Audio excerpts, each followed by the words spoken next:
never too early to start planning and having these conversations, and it's also never too late to start these conversations.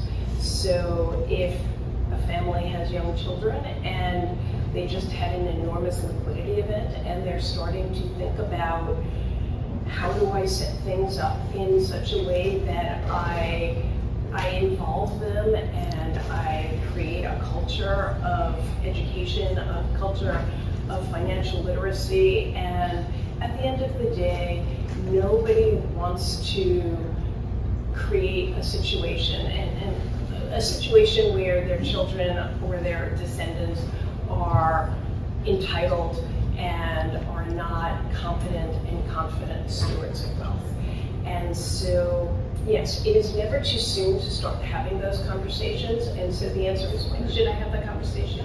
The answer is yesterday. You can't do it yesterday, so let's start today. We can have those conversations, we can involve the kids. Even little kids can be brought into the conversation. Using philanthropy is one wonderful technique. I worked with a family a number of years ago where they had school-age children. I think the son was in 6th grade.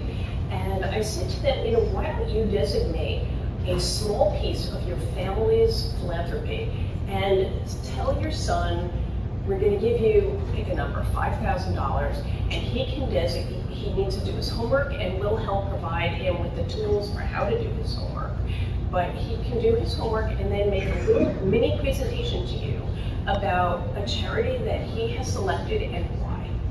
And I still get chills when I tell this story. It was just so wonderful. So this little boy, this 6th grader, goes to his parents and makes this little presentation, and he says, every day when I walk to school, I pass by my old nursery school. And that nursery school attracts kids from all over the community, some people of dramatically wealthier circumstances than we, and some from more modest circumstance. And I noticed that the playground is looking a little raggedy.